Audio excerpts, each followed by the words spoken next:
Ya, assalamualaikum warahmatullahi wabarakatuh. Ketemu lagi. Jadi, uh, sorry untuk jeda beberapa waktunya karena ada masalah dengan software di laptop gue, jadi nggak bisa rekaman suara. Sekarang udah bener, alhamdulillah. Nah, untuk video kali ini kita bakal bahas yang asistensi pertemuan 7. Untuk pertemuan-pertemuan selanjutnya bahannya udah ada, tinggal tunggu aja videonya, rekamannya. Jadi untuk yang pertemuan 7 kita bakal bahas yang net export, NCO, terus permulaan kita belajar yang apa namanya exchange rate dan lain sebagainya gitu. Nah, sebelum masuk ke situ, lu harus ingat beberapa hal dulu nih. Dimana sekarang kita udah nggak bahas perekonomian tertutup seperti kita ngebahas di sebelum UTS gitu. Sebelum UTS kan banyak bahasnya di perekonomian tertutup. Sedangkan sekarang kita banyak bahasnya dan ya ngebahasnya itu perekonomian terbuka. Nah, terus sekarang kita harus consider nilai net export dan NCO.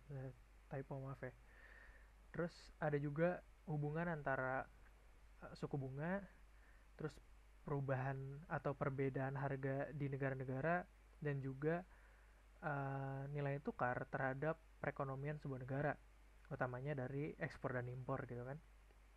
Dan juga sekarang kita uh, menghitung atau misalnya memperkirakan kondisi perekonomian kita itu nggak cuma masalah GDP kita doang atau output kita doang, tapi output negara lain juga berpengaruh gitu. Itu ngomongin materi sebelumnya. Nah, sekarang kita bahas market for loanable funds. Sebelum UTS kan kita ngelihat market for loanable funds ya udah gampang gitu aja kan, ada supply of loanable funds, ada demand for loanable funds, terus selesai. Nah, tapi sekarang ada yang beda. Karena uh, saving dikurangi investment sama dengan NCO, atau saving sama dengan investment tambah NCO. Nah, jadi kalau dilihat dari apa persamaannya, kalau NCO-nya lebih dari 0, sini positif, artinya ini dijumlahin sama dengan yang ini kan. Artinya si nilai savings itu lebih besar daripada investment gitu. Kalau NCO-nya lebih dari 0, net capital outflow. Maksudnya gimana nih? Ada capital outflow. Jadi kalau misalnya savings lu lebih besar daripada investment, gitu, lu punya duit lebih banyak daripada kebutuhan investasi, mending lu capital outflow aja, pinjemin ke luar negeri, gitu. Nah, atau misalnya selain pinjemin ke luar negeri, atau lu belanja barang-barang modal, atau misalnya aset-aset dari luar negeri. Di sisi lain, kalau NCO-nya ini negatif, di sini negatif, artinya ini dijumlahin sama dengan savings, kan I dikurangi NCO jadinya sama dengan savings. Artinya savingsnya lebih kecil daripada investment kalau NCO-nya negatif. Artinya apa? Kalau NCO-nya negatif atau inflow of capital, kalau kebutuhan investasi dalam negerinya itu lebih besar daripada savingsnya, lu bakal butuh capital inflow gitu. Kalau misalnya banyak yang investasi tapi uang di dalam negerinya nggak ada, ya kita pinjam dari luar negeri, atau ya cari duit gimana caranya, jual aset dan lain sebagainya kayak gitu.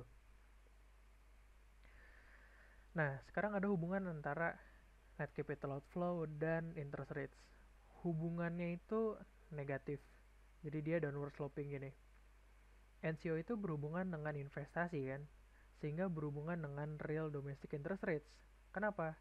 Kalau misalnya interest rates-nya naik, orang-orang di dalam maupun luar negeri akan lebih banyak berminat dengan aset dalam negeri. Nggak, jadi kalau orang dalam negerinya nggak banyak belanja aset luar, jadi capital flow-nya ngurang. Di sisi lain, banyak capital inflow di mana orang asing belanja aset domestik karena uh, real interest rate-nya atau misalnya nilai imbal baliknya itu lebih gede di dalam negeri. Jadi kalau interest rates-nya naik, yang ada NCO-nya berkurang, malah bisa jadi negatif juga. Artinya banyakkan yang masuk.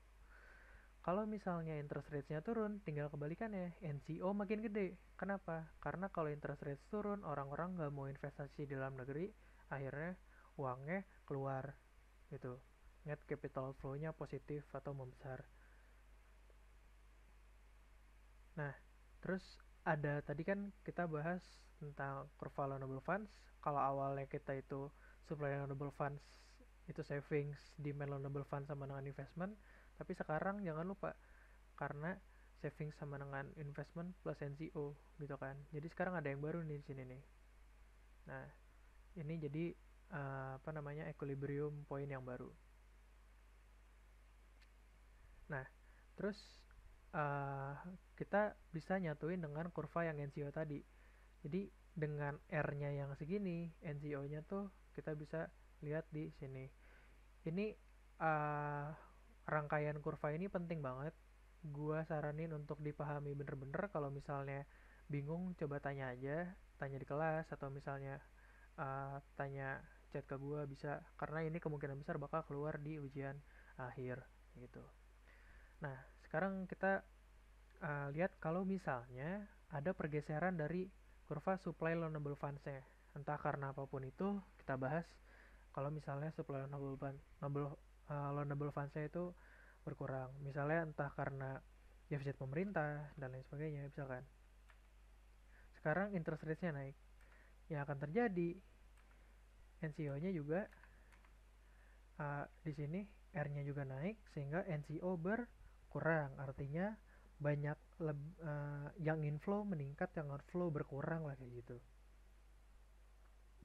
Selesai belum? Karena ingat NCO itu sama dengan net export, nggak usah dijelasin lagi. Sekarang ada kurva baru lagi, hubungannya antara nilai exchange rate dengan domestic currency. Kalau nah ini nih, kalau gambar ini dilihat kalau di buku baik itu di Parkin atau di Menkyu di sininya dolar. Kenapa? Kayak karena itu buku Amerika ngomongin domestic currency-nya dolar. Kalau sekarang kita ngomonginnya rupiah.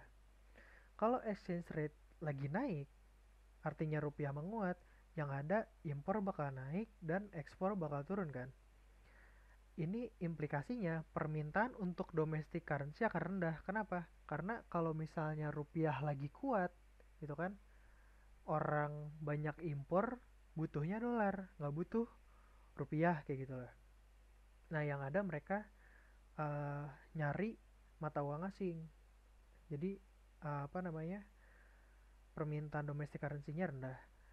Di sisi lain, yang ekspor bakal turun gitu kan. Jadi nanti gimana ya? Kalau misalnya skemanya tuh gini, kalau misalnya lu kan bakal dapat duit nih, duit asing. Nah, untuk melaksanakan produksi di dalam negeri, lu butuhnya rupiah kan. Sehingga setelah lu melakukan ekspor, lu dapat uang dalam negeri, lu bakal nyari rupiah. Sehingga kalau ekspornya naik, setelah dibayar lu dapat falas, lu bakal demand rupiah untuk melanjutkan hidup lu di Indonesia gitu kan. Karena balik lagi lu jajan tidak menggunakan dolar gitu. Jadi kalau exchange rate-nya naik, impornya naik, ekspornya turun, demand rupiahnya kita domestic currency-nya turun. Sebaliknya kalau rupiah terdepresiasi, NX-nya bakal naik sehingga permintaan rupiah bakal naik juga. Jadi hubungannya ini negatif gitu. Sekarang kita bisa satuin Trinity apa namanya? Tiga kurva ini. Di sini titik equilibriumnya R, NCO. Di sini adalah supply dari si rupiahnya itu adalah NCO. Tuh, ini demand-nya itu adalah net export. Nah, di sini ada 3 kasus yang umum dibahas di buku juga, contohnya sebenarnya cuma ini aja sih karena bisa dimain-mainin aja ntar. Nah, itu ada capital flight, baik itu masuk atau keluar. Itu ya kadang ada juga yang bahasnya capital outflow, capital inflow gitu doang. Cuma nanti penyebabnya macam-macam. Ada defisit atau surplus surplus dari fiscal policy atau misalnya defisit atau surplus budget pemerintah atau ekspor kuota gitu. Capital flight itu pelarian modal terjadi bisa berbagai hal yang menyebabkan, bisa itu ada perubahan tingkat suku bunga, uh, suku bunga luar negeri misalnya gitu kan, Federal Reserve naikin suku bunga, turunin suku bunga dan lain sebagainya. Tingkat kemudahan investasi, stabilitas dan keamanan usaha, atau sulit tidaknya bayar pajak dan lain sebagainya itu bisa berpengaruh pada capital flight. Katakan ada capital flow, misalnya karena COVID di Indonesia. Di negara lain udah selesai, misalnya di Indonesia masih ada beberapa orang yang kena COVID. Ntar bahaya nyebar lagi dan lain sebagainya. Sehingga capital outflow atau outflight. Capital outflow karena hal tersebut bakal menggeser kurva NCO ke kanan. Nanti ada gambarnya, dan meningkatkan permintaan pada loanable funds. Meningkatnya demand of loanable funds akan terjadi karena loanable funds sama dengan investment plus NCO. Kalau mau digambarin gini nih, uh, karena tadi ada capital outflight, NCO-nya bakal bergeser ke kanan. Hal ini menyebabkan sini kan demand-nya itu kan investment plus NCO. Karena NCO-nya geser ke kanan, demand-nya juga geser ke kanan. Sehingga R-nya naik sekarang, bukan di R1 lagi, tapi di R2 yang merah. Karena di sini NCO-nya berubah juga, awalnya ada di titik sini, sekarang di titik yang merah. Sehingga yang terjadi adalah exchange rate-nya bakal turun, rupiah bakal melemah, dan juga permintaan akan rupiah itu bakal naik, kayak gitu. Nah, uh, iya supply sih sebenarnya. Rupiah di pasar bakal naik gitu jumlahnya. Kenapa? Karena tadi orang-orang pada mau bawa uangnya keluar, karena uang keluar uangnya jadi makin dikit, exchange rate-nya naik, bisa kayak gitu bahasanya kalau mau gampang. Terus juga sisi lain, karena banyak falas yang keluar, rupiah terdepresiasi kan, karena falas jadi langka, rupiah terlalu banyak di pasar kayak gitu. Terus orang-orang yang tadi mau bawa duitnya keluar kan nukerin tuh duitnya dari rupiah ke dolar. Jadi sekarang rupiah jadi makin banyak di pasar kayak gitu. Ketika terjadi capital outflow, ceteris paribus yang akan terjadi adalah tingkat bunga naik dan juga rupiah akan terdepresiasi gitu. Dan jumlah rupiah di pasaran akan semakin banyak gitu. Karena orang-orang gak mau pegang rupiah. Ini bisa, kalau misalnya kalian berapa ada yang tahu, itu sempat ada kampanye cinta rupiah waktu zaman-zaman apa namanya, lagi krisis 98 99 gitu, kayak cintailah rupiah, pegang rupiah, jangan pegang dolar dan lain sebagainya. Ini untuk menghindari ini yang lebih parah kayak gitu. Itu capital outflow. Selanjutnya ada yang namanya fiscal deficit policy. Ya biasa lah, sudah pernah dibahas di sebelum UTS. Itu pemerintah defisit, kalau surplus ya tinggal digeser kebalikan aja.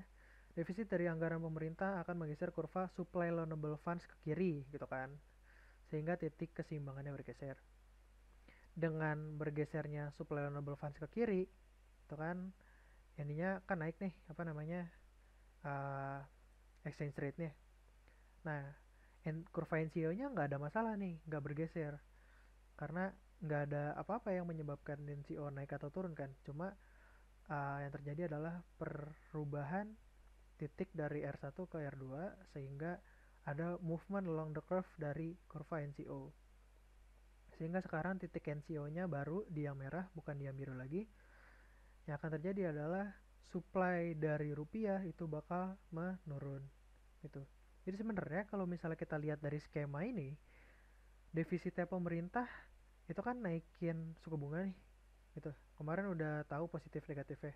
Tapi sekarang kita bisa lihat lagi nih. Ternyata kalau pemerintah uh, apa namanya, defisit dan suku bunga naik, yang akan terjadi adalah exchange rate bakal naik gitu. Nah, lanjut, ada kuota impor atau ekspor atau tarif.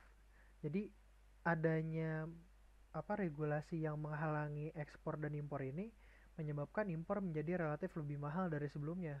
Makin susah impor.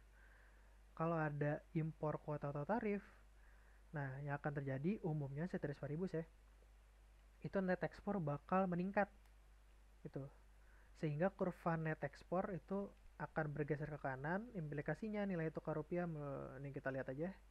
Jadi kalau misalnya ada apa namanya, impor tarif atau impor kuota, yang akan terjadi adalah net ekspornya itu geser ke kanan baru. Sisanya nggak ada masalah gitu.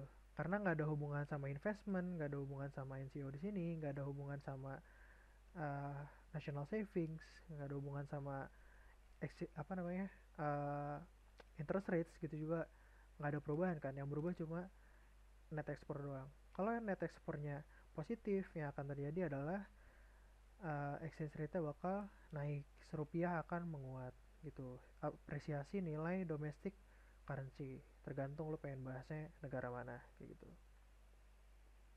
Udah gitu doang untuk konsistensi kali ini. Untuk materi-materi selanjutnya bakal gue sampein di video selanjutnya. Materinya udah ada, cuma ya waktu untuk apa namanya, syuting aja apa rekamannya aja yang rada-rada harus dicari gitu kan, karena gue juga ada tugas dan lain sebagainya. Kalau misalnya ada yang mau didiskusikan silakan tanya ke gue. Untuk teman-teman yang sit in itu nanti bakal ada tugas juga buat nanti nilai sit in kalian. Kalau misalnya nilainya tetap mau dari gue, kalau misalnya nilainya mau dari asisten yang kelas kalian karena kalian mau pindah lagi, ya udah nggak usah gitu. Gitu aja, terima kasih. Wassalamualaikum warahmatullahi wabarakatuh.